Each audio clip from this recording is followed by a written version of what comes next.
Hi, my name is Jen. I am a labor and delivery nurse, and one of the reasons that I got started on social media is to combat the misinformation that is targeted against parents. Unqualified people will post sensational misinformation about very important things to keep our babies safe.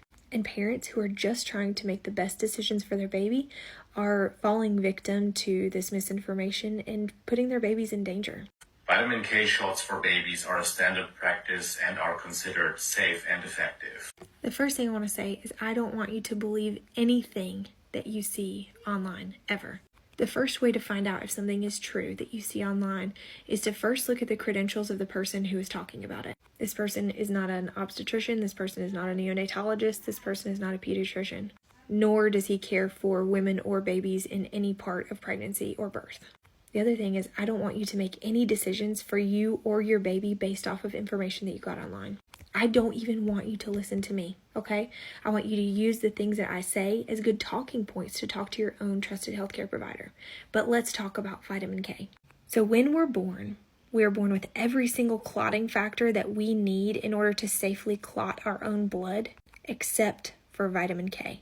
And vitamin K is the key needed to unlock those clotting factors. We get vitamin K through our gut microbiome. And because when we're little babies, our gut microbiome is not mature, it takes 6 months for us to be able to mature that enough to be able to have sufficient amounts to clot our own blood. Vitamin K does not cross through the placenta, so it doesn't matter how much the preggy person ingests during pregnancy, it does not change the fact that their baby will be born deficient. Every single baby in the entire universe world is deficient in vitamin K. Back just 100 years ago, we were losing babies at a tremendous rate.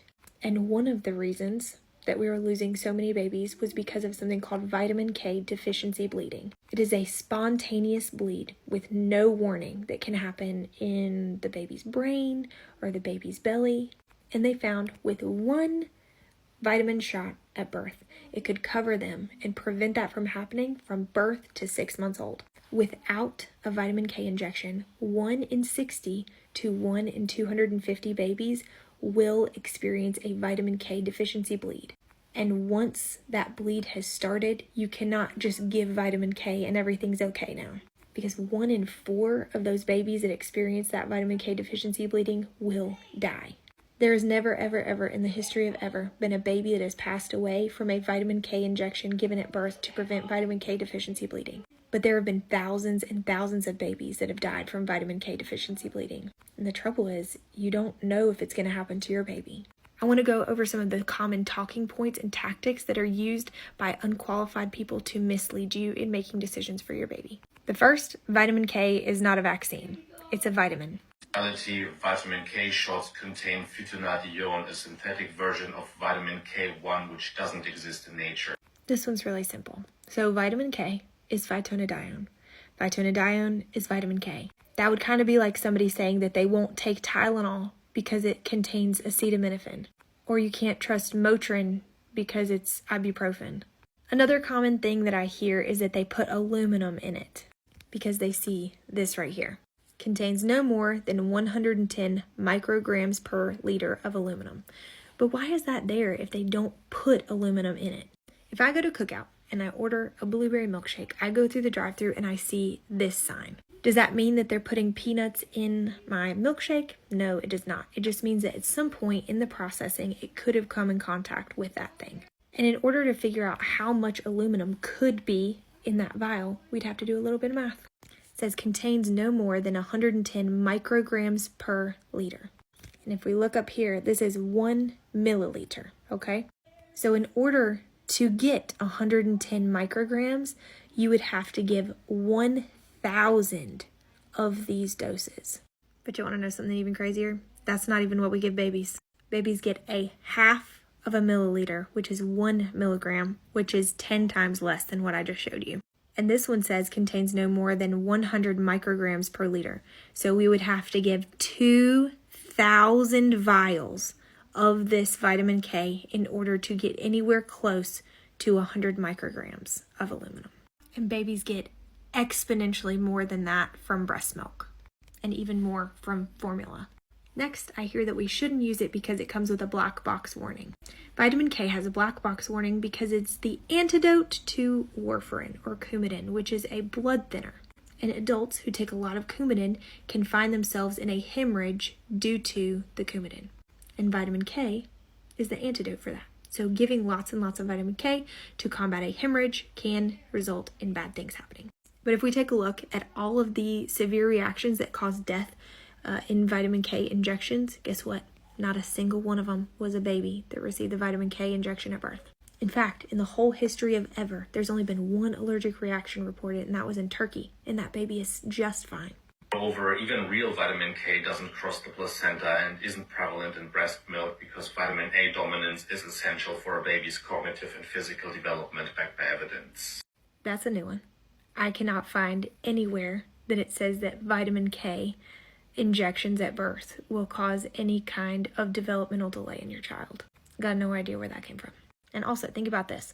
96% of babies receive a vitamin K injection at birth. So if vitamin K was causing big trouble, guess what? We would see it. And yes, vitamin K does not cross the placenta and is not really found very prevalent in breast milk. So that means that your baby is even more at risk, especially if you breastfeed.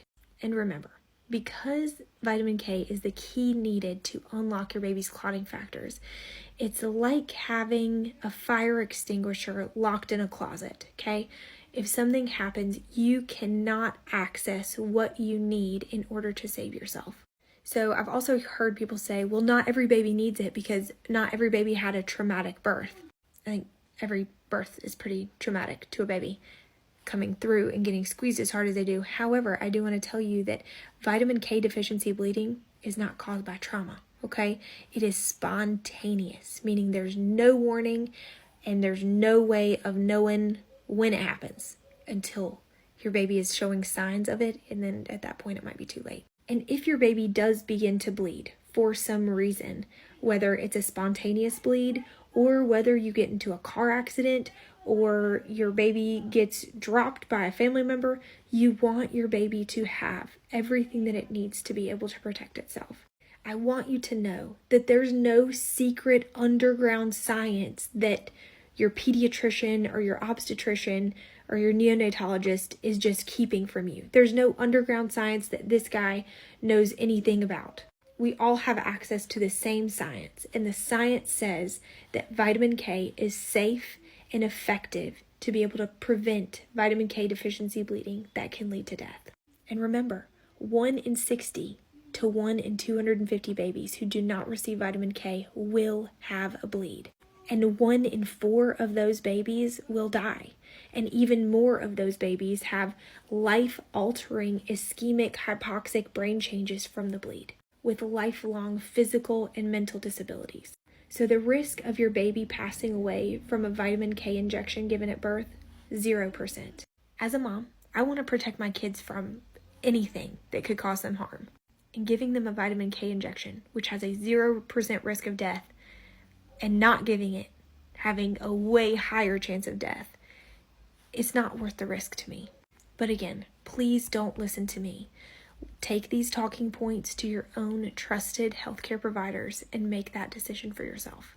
And if you could please do me a favor, go follow the comment that this is attached to and report that video for medical misinformation. Because people are making decisions based off of these videos with medical misinformation and can be putting their babies in harm's way.